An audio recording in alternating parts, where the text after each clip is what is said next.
देश के गरीब और लाचार किसान वापस से अपनी BMW, मर्सिडीज, मॉडिफाइड ट्रैक्टर्स और तरह तरह के हथियारों के साथ एकदम शांतिपूर्ण तरीके से अपनी मांगे लेके आ चुके हैं। अब ये कोई छोटा मोटा चूहा तो है नहीं जिसे सरकार चुप करा दे। ये सैलाब है विशाल हाथियों का।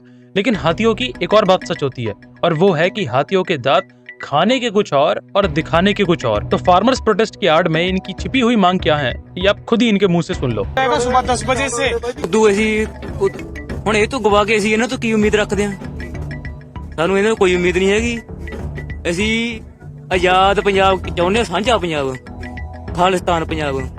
ਚਲੋ ਖਾਲਿਸਤਾਨ ਦੀ ਗੱਲ ਤੇ ਇੱਥੇ ਨਹੀਂ ਕਰ ਰਹੇ। ਮੋਦੀ ਦਾ ਗ੍ਰਾਫ ਬਹੁਤ ਮੰਦਰ ਦੇ ਕਰਕੇ ਉੱਪਰ ਚੜ੍ਹ ਗਿਆ। ਉਹ ਨੁਕਸਾਨ ਉਹ ਇਹਦਾ ਗ੍ਰਾਫ ਡਾਊਨ ਕਿਵੇਂ ਆ ਸਕਦਾ ਹੈ? ਮੈਂ ਬਹੁਤ ਵਾਰੀ ਜਦੋਂ ਮੈਂ ਪਿੰਡਾਂ ਦੇ ਵਿੱਚ ਤਿਆਰੀਆਂ ਕਰਾਉਂਦਾ ਫਿਰਦਾ ਸੀ, ਬਹੁਤ ਵਾਰੀ ਲੋਕਾਂ ਨੂੰ ਇਹ ਕਹਿੰਦਾ ਸੀ ਕਿ ਮੌਕਾ ਬੜਾ ਥੋੜਾ ਹੈ, ਗ੍ਰਾਫ ਉਹਦਾ ਬੜਾ ਉੱਚਾ ਹੈ, ਦਿਨ ਸਾਡੇ ਕੋਲੇ ਥੋੜੇ ਆ। ਕੀ ਅਸੀਂ ਇਹਨੇ ਥੋੜੇ ਦਿਨਾਂ ਦੇ ਵਿੱਚ ਗ੍ਰਾਫ ਇਹਦਾ ਡਾਊਨ ਕਰ ਲਾਂਗੇ? ਤੁਸੀਂ ਟੋਪੀ ਵਾਲੇ ਜਿੰਨਾ ਮਰਜ਼ੀ ਆ ਜਾਓ, ਤੁਸੀਂ ਰੋਕ ਨਹੀਂ ਪਾਓਗੇ। ਫਾਰ ਹੋਇਆ ਜਾਂ ਰਬੜ ਤੋਂ ਤੁਸੀਂ ਮਾਰਿਆ ਤੇ ਹਿਸਾਬ ਲਗਾ ਲਿਓ ਆਪਣਾ, ਫੇਰ ਵੱਧ ਕੇ ਲੈ ਜਾਵਾਂਗੇ। ਖੱਟੜ ਕੌਣ ਹੁੰਦਾ ਰੁਕਣੇ ਆ? ਅਸੀਂ ਖੱਟੜ ਨੂੰ ਕਹਿੰਦੇ ਬੰਦਾ ਬਣ ਜਾ, ਬੰਦਾ ਸਿੱਧਾ ਜਾਣਾ ਸੀ। ਜਦੋਂ ਉਹਨਾਂ ਨੇ ਮਾਰ ਕੇ ਨਾ ਦੋ ਬਾਵਣੀ ਤੇ ਅਸੀਂ ਆਪਣਾ ਜਦੇ ਅਰੈਸਟ ਕਰਕੇ ਆਪਣਾ ਸਰੈਂਡਰ ਕਰ ਲੈਣੇ। ਸਿੱਧੀ ਜੀ ਗੱਲ ਹੈ। ਉਹ ਇੰਨੇ ਗਏ ਮੁੱਠੀ ਜਾਏ ਮਸਲਦੀ ਇਹਨਾਂ ਨੂੰ, ਇੱਧਰ ਖਾਲਸੇ ਹੈ।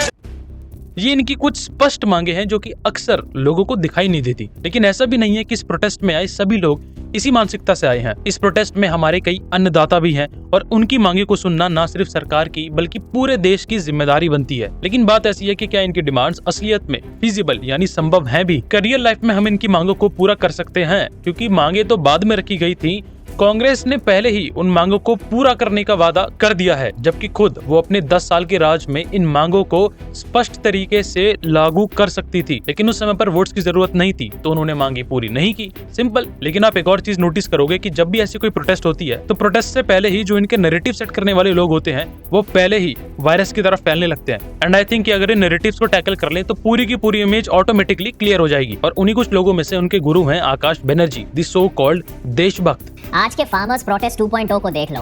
हंसी इस बात पर आती है कि सरकार ने दिल्ली के बॉर्डर को इंटरनेशनल बॉर्डर बना दिया है। 2-4 रफेल जेट खड़ा कर देते तो पूरी की पूरी फील आ जाती कि हमारे देश में प्रदर्शन, जुलूस, सवाल पूछना सब गैर कानूनी बन जा रहा है। कमजोर के लिए आवाज उठाने वाला अब कोई बाकी नहीं रहा है।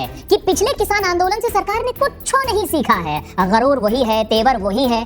और हंसी इस बात पर भी आती है कि पढ़े लिखे लोग, पढ़ी लिखी जनता अब तक सोचती है कि देश इतनी तरक्की कर रहा है, इतनी तरक्की कर रहा है कि मिट्टी से तो सोना निकल रहा है। इनका नैरेटिव ऑलरेडी सेट हो चुके हैं। सरकार ने इंटरनेशनल बॉर्डर बना दिया है, रफेल खड़ा कर देते, सरकार ने पिछली बार से कुछ भी नहीं सीखा है। लेकिन अपनी चीजों को अगर थोड़ा इधर उधर करें तो ये खुद समझ जाएंगे। अभी बोल रहे हैं सरकार ने कुछ सीखा नहीं। अरे 26 जनवरी पर आप ही जैसे लोग थे ना जो कि सरकार की सिक्योरिटी पर क्वेश्चन उठा रहे थे कि भाई सरकार के होते हुए, पुलिस प्रशासन के होते हुए आखिर वहां पर ऐसी चीजें हो कैसे गई। और जब सरकार इस बार पहले से ही प्री स्टेप्स ले रही है, प्रिकॉशन ले रही है, तो तुम्हारे हिसाब से इस बार सरकार ने क्या कर दिया? डेमोक्रेसी खत्म कर दी, इंटरनेशनल बॉर्डर बना दिया, अत्याचार कर दिया। इनका बहुत ही सिंपल नैरेटिव है कि जब सरकार से सिक्योरिटी अरेंजमेंट ना हो पाए तो उन्हें कोसो, और जब सरकार समय रहते ही सिक्योरिटी अरेंजमेंट्स कर दे तो वापस से इन्हें कोसो। और चलो एक बार मान भी लेते हैं कि सरकार को ऐसे बॉर्डर ब्लॉक्स नहीं करने चाहिए थे, ये सब सिक्योरिटी अरेंजमेंट्स नहीं करने चाहिए थे। लेकिन अगर बाय चांस पिछली बार की तरह ही यहाँ पर अगर वायलेंट क्लैशेस होने लगते हैं तो उसकी जिम्मेदारी कौन लेगा? और तब यही लोग वापस से सरकार को कोसेंगे कि भाई सरकार ने कुछ किया क्यों नहीं। खालिस्तानी तो वैसे में भी बना देंगे। अभी मैंने ऊपर उनकी डिमांड सुनाई, पन्नू की भी वीडियो देख लो। लेकिन इनकी नजर में उन्हें तुम खालिस्तानी नहीं बोल सकते। मतलब जब पूरी दुनिया वो खुद ही एक्सेप्ट कर रहे हैं कि भाई हम लोग खालिस्तान की डिमांड लेके आए हैं, तब असलियत इन्हीं को पता है कि भाई नहीं, वो लोग खालिस्तानी नहीं है। ना कोई सेंस है, ना कोई लॉजिक है, ना बेसिक इकोनॉमिक्स है, बस और बस बातें। तो आज इन जुमलेबाज की नौटंकी और बिना सोचे समझे कहे गए तथ्य दोनों को फार्मर्स प्रोटेस्ट के साथ बहुत ही अच्छे से समझेंगे। और चलिए इसकी शुरुआत करते हैं। सबसे पहले ना सिर्फ डिमांड्स, लेकिन ये डेट भी बहुत इंपॉर्टेंट है जिस दिन इसकी शुरुआत हुई है। अब नोटिस करोगे कि बहुत ही जल्द लोकसभा इलेक्शंस की डेट अनाउंस होने वाली है और उसके लिए इनको मोदी का गिराफ गिराना भी है। तो ये डेट बहुत ही ज्यादा इंपॉर्टेंट है। ऊपर से इस आंदोलन की शुरुआत पंजाब से हुई है और इस आंदोलन को सही समय पर टैकल करने के लिए एक 3rd राउंड ऑफ मीटिंग पहले ही हो चुकी है, जिसमें यूनियन मिनिस्टर्स अर्जुन मुंडा, पीयूष गोयल और नित्यानंद राय शामिल थे। इनके साथ साथ फार्मर्स की साइड को रिप्रेजेंट कर रहे फार्मर लीडर जगजीत सिंह दलेवाल और सरवण सिंह पंदर भी मौजूद थे। और इवेंचुअली इस मीटिंग के बाद इन्होंने खुद आउटकम ये बताया कि ये मीटिंग बहुत ही ज्यादा पॉजिटिव रही है। पॉजिटिव तो रही है, लेकिन इन्होंने ये भी कहा कि ये लोग आंदोलन जारी रखेंगे। क्यों भाई? अगर तुम्हारे कोई डिमांड्स थी उस पर जब तुमने बात कर ली है, वो भी यूनियन मिनिस्टर से डायरेक्टली, और तुम्हारे हिसाब से वो मीटिंग पॉजिटिव रही है, तो फिर ये आंदोलन किस बात का है? हमने माना कि आपकी डिमांड्स बहुत ही ज्यादा जरूरी है, लेकिन आपके चक्कर में जो 75,000 कमर्शियल व्हीकल्स ना तो दिल्ली के बाहर जा पा रही है, ना दिल्ली में आ पा रही है, उनका क्या? जो नेबरहुड में लोग रह रहे हैं, उनको जो परेशानी हो रही है, वहाँ के जो वेंडर्स हैं, वहाँ के जो ऑटो रिक्शा ड्राइवर्स हैं, या फिर तरह तरह के ऐसे लोग हैं जिनका बस और बस आपकी वजह से नुकसान हो रहा है, उनकी भरपाई कौन करेगा? प्रोटेस्ट की आड़ में लाखों लोगों का नुकसान करके भारत बंद की मांग रखना, ट्रेन रोको की गुहार लगाना, ये सब चीजें आखिर किस पर्टिकुलर वे में प्रोटेस्ट का पार्ट है? अब मैं बात करूं इनकी डिमांड्स की और वो कितनी सार्थक हैं, तो कुछ डिमांड्स इनकी ऐसी हैं जो कि सॉर्ट हो सकती हैं कि लखीमपुरी में मारे गए किसानों को मुआवजा दो, जिसमें 3 बीजेपी मेंबर्स और एक जर्नलिस्ट की भी डेथ हुई थी। बाकी डिमांड्स हैं कि 10,000 की पेंशन चाहिए, इलेक्ट्रिसिटी बिल इन्हें फ्री चाहिए, डीजल सब्सिडी चाहिए, एमएसपी तो चाहिए ही चाहिए, वर्ल्ड ट्रेड ऑर्गेनाइजेशन से भारत पीछे हट जाए। और इस डिमांड को भी एड्रेस करना बहुत ज्यादा जरूरी है, क्योंकि वर्ल्ड ट्रेड ऑर्गेनाइजेशन WTO को हमने कल परसों तो ज्वाइन किया नहीं है। इंडिया इसका मेंबर है 1995 से, और तब से लेके आज तक ऐसी तो कोई जरूरत नहीं पड़ी कि हम इससे पीछे हट जाएं। लेकिन सिंस WTO के रूल्स एंड रेगुलेशंस के अकॉर्डिंग सरकार या फिर किसी भी देश की सरकार अपनी मनमानी मर्जी से कोई भी MSP नहीं दे सकती। और इसका बहुत ही सिंपल सा कारण ये है कि अगर आप अपनी कंट्री में अपनी मन मर्जी से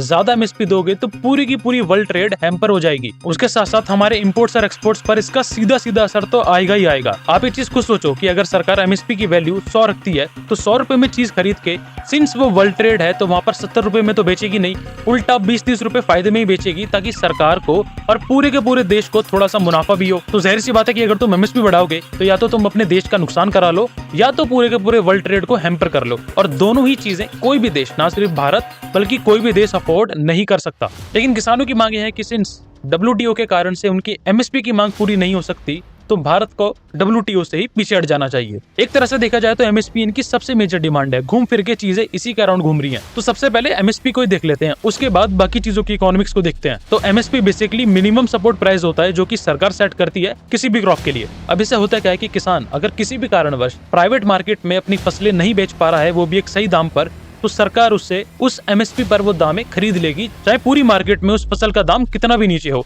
और सरकार के स्टेप से फार्मर्स एक्सप्लॉयटेशन से बचते हैं। और इसकी शुरुआत हुई थी 1960s में, जब हमारा देश फूड क्राइसिस में था। और इसको शुरुआत करने का मोटिव ये था कि किसानों को अगर MSP सेट करके वैल्यू दी जाएगी, तो उन्हें वो पर्टिकुलर क्रॉप उगाने का प्रोत्साहन मिलेगा, जिससे पूरे के पूरे देश की नीड्स फुलफिल हो पाएंगी। तो फिर ये MSP की डिमांड है क्यों? क्या आप सरकार MSP देती नहीं है? वेल ऑफ कोर्स हर साल देती है, लेकिन इन फार्मर्स की डिमांड है कि उन्हें सबसे पहले MSP के लिए एक लीगल लॉ, एक कानून चाहिए, और उसके बाद उन्हें जो MSP चाहिए वो चाहिए स्वामीनाथन कमीशन फॉर्मूले के हिसाब से। तो सबसे पहले ये स्वामीनाथन कमीशन फॉर्मूला है क्या? तो बेसिकली 2004 से 2006 के बीच में रिनाउंड एग्रीकल्चरिस्ट MS स्वामीनाथन ने नेशनल कमीशन ऑफ फार्मर्स को लीड किया था, जिसमें फार्मर्स की सेफ्टी के लिए पर्टिकुलरली MSP के लिए एक फॉर्मूला दिया गया था, जिसको हम लोग स्वामीनाथन कमीशन फॉर्मूला कहते आए हैं। अब ये फॉर्मूला कुछ ऐसा है कि MSP उस क्रॉप के कॉस्ट ऑफ प्रोडक्शन से 50% ज्यादा रहना चाहिए, और ये फॉर्मूला है C2 + 50%। एग्जाम्पल के तौर पर अगर किसी भी क्रॉप को उगाने में 1000 रुपए लगे हैं, तो उसका 50% यानी 500 रुपए को उसकी कॉस्ट ऑफ प्रोडक्शन 1000 रुपए में जोड़कर जो वैल्यू आएगी, यानी 1500 रुपए, वो होनी चाहिए MSP। लेकिन बात आती है कि ऐसा करना मुमकिन भी है, क्योंकि कई इकोनॉमिस्ट और एक्सपर्ट्स के अकॉर्डिंग ऐसा करके ना सिर्फ भारत की आर्थिक स्थिति कमजोर होगी, लेकिन ये किसानों के लिए भी ज्यादा प्रॉफिटेबल है नहीं, उल्टा उन्हें इससे और दिक्कतें आएंगी। अब देखो, वैसे तो MSP 23 फसलों के लिए अनाउंस की जाती है, लेकिन ज्यादातर चावल और गेहूं के लिए काम करती है, और ये वही 2 मेजर क्रॉप्स हैं जो कि पंजाब हर साल रोटेशन की बेसिस पर उगाता है। अब इकलौते MSP की डिमांड को पूरा करने के लिए करीबन 10 लाख करोड़ रुपए का एडिशनल खर्चा आएगा। और ये नंबर कितना बड़ा है उसके कंपैरिजन के लिए हमारे इंटरिम बजट में इंफ्रास्ट्रक्चर का बजट है 11.11 लाख करोड़ रुपए। तो अब इनकी डिमांड को पूरा करने के लिए या तो सरकार इंफ्रास्ट्रक्चर या फिर डिफेंस का बजट कम करे, या फिर डायरेक्टली और इनडायरेक्टली टैक्सेस को इंक्रीज करे, जो कि आई एम श्योर कोई भी राजी नहीं होगा इसके लिए। और ये तो हमने केवल बस अभी MSP की बात की है, बाकी चीजों की इकोनॉमिक्स कुछ ऐसी है। फसलों पर MSP चाहिए, बुजुर्गों के लिए 10,000 पर मंथ के हिसाब से पेंशन चाहिए, डीजल सब्सिडी चाहिए, इलेक्ट्रिसिटी बिल माफी चाहिए, मनरेगा में 700 रुपए 200 दिनों के लिए चाहिए। अब मैं केवल अगर आपसे बस और बस MSP की बात करूं तो अतिरिक्त 10 लाख करोड़ का खर्चा आएगा। किसानों का टोटल नंबर है 15 करोड़। इसमें से अगर आप 2 करोड़ भी पेंशन एप्लीकेबल माने तो 10,000 पर मंथ के हिसाब से भी इसका टोटल खर्चा आएगा 2,40,000 करोड़ रुपए। मनरेगा के हिसाब से देखेंगे तो वो बैठेगा 21 लाख करोड़। बिजली बिल भी अगर आप देखोगे तो 200 यूनिट 8 रुपए के हिसाब से, तो इसका टोटल बिल जो बैठेगा सभी किसानों के लिए वो होगा करीबन 2,88,000 करोड़ रुपए। और 2023 में भारत का जो टोटल बजट था वो था करीबन 45 लाख करोड़ रुपए, जो कि खुद एस्टिमेटेड बजट से 6% ज्यादा था। और किसानों की सभी डिमांड्स का टोटल आता है करीबन 36 लाख करोड़ रुपए का।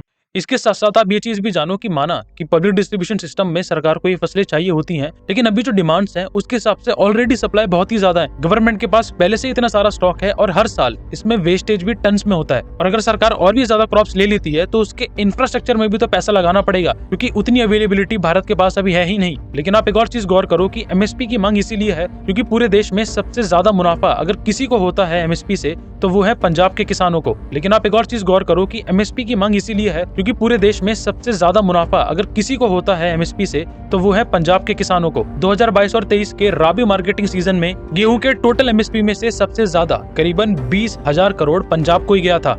इसी तरह से 2021 और 2022 के खरीफ मार्केटिंग सीजन में चावल को लेकर जो एमएसपी फ्लो रहा उसमें वापस से पंजाब पहले नंबर पे था विद 36,708 करोड़ रुपए। तो आपको समझ में आ रहा होगा कि एमएसपी की डिमांड लाके वो बस और बस अपनी स्थिति सुधारना चाहते हैं, ना कि बाकी किसानों की। उनकी मांगे सिर्फ और सिर्फ इसीलिए हैं क्योंकि प्रॉफिट सिर्फ और सिर्फ पंजाब का ही है, बाकी किसी भी स्टेट के किसानों को इससे इतना फायदा नहीं होगा। और इसके साथ साथ जो एंड कमोडिटीज होंगी उस फसल से रिलेटेड उसके प्राइसेस बढ़ने ही बढ़ने हैं। अगर आज आप 100 रुपए की एमएसपी के लिए तैयार हैं तो याद रखना जो चीज आपको 120, 100 या फिर 150 रुपए तक की मिलती थी वो आपको खुद 200 रुपए की खरीदनी पड़ेगी। और इसके लिए क्या आप तैयार हैं? सरकार से करने से पहले एक बार ये सवाल खुद से जरूर करना।